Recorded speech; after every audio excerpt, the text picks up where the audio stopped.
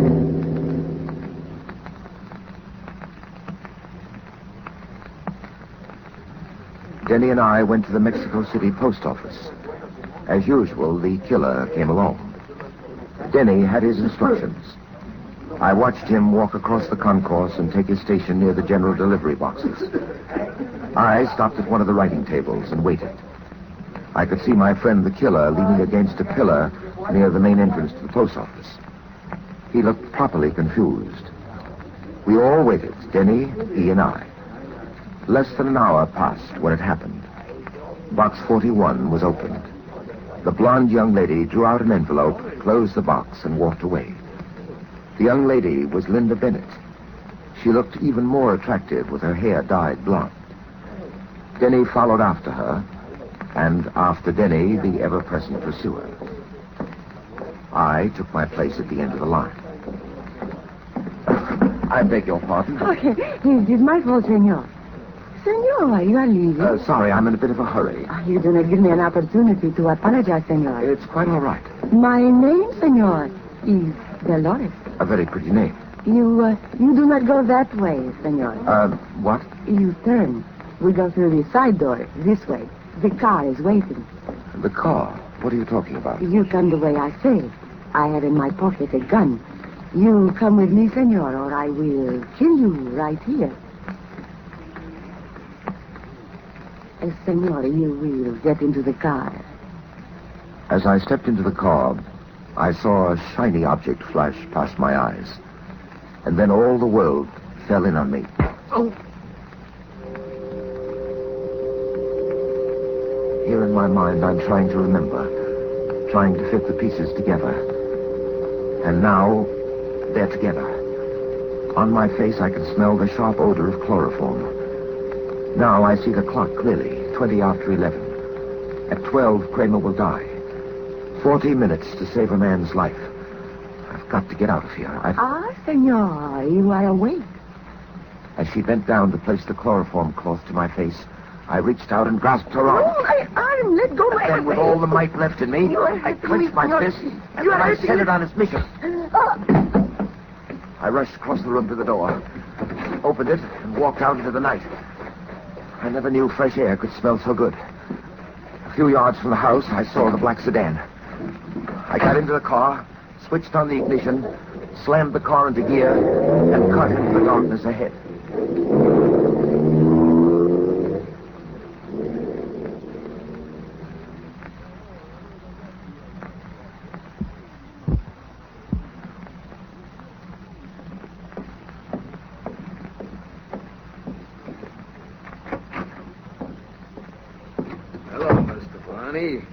Hey, killer.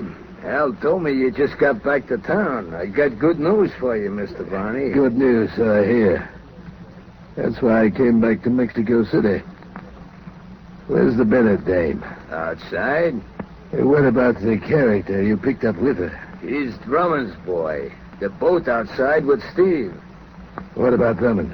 The Lorries and Manuel got him out at their shack.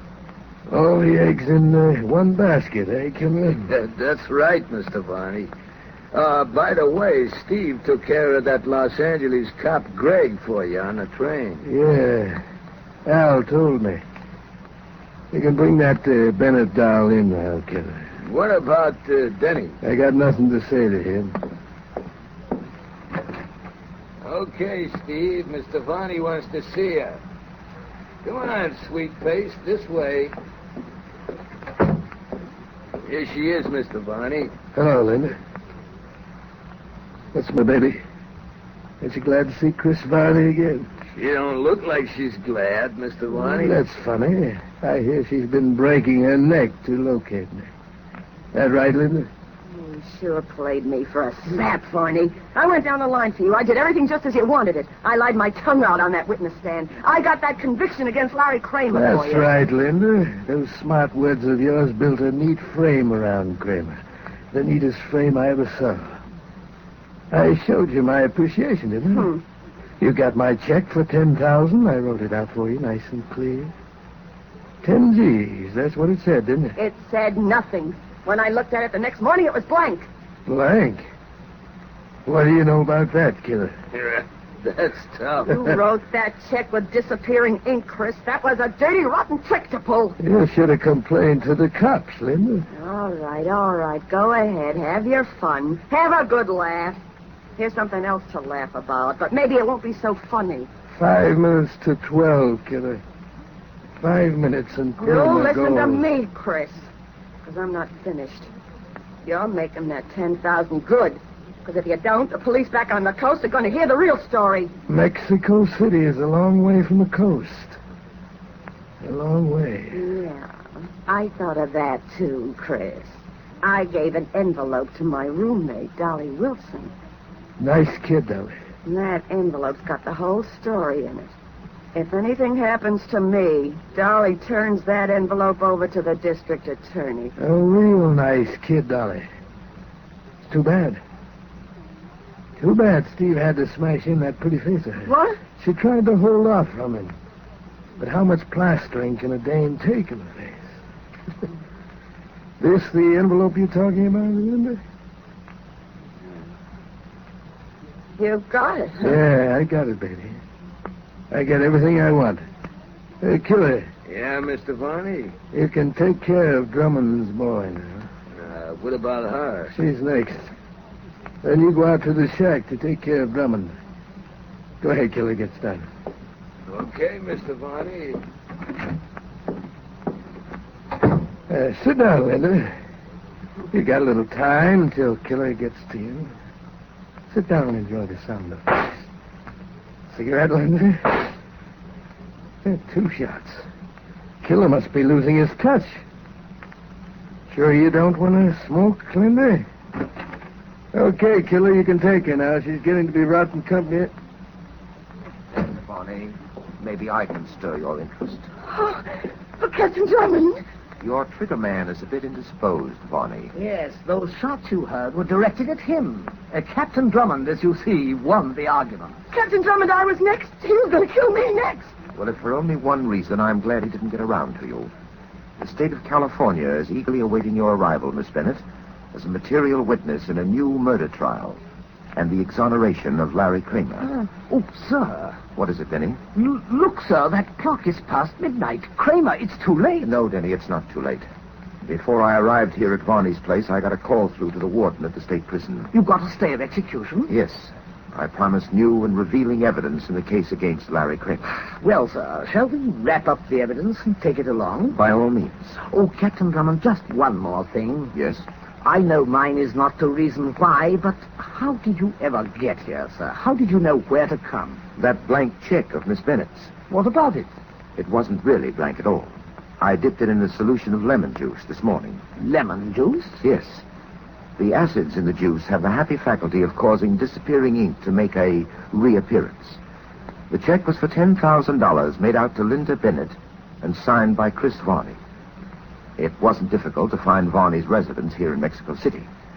By the way, Varney, this should be of small comfort to you and your friends. The ink the law uses has absolutely no disappearing properties whatsoever. Once it's down on indictment papers, it sticks.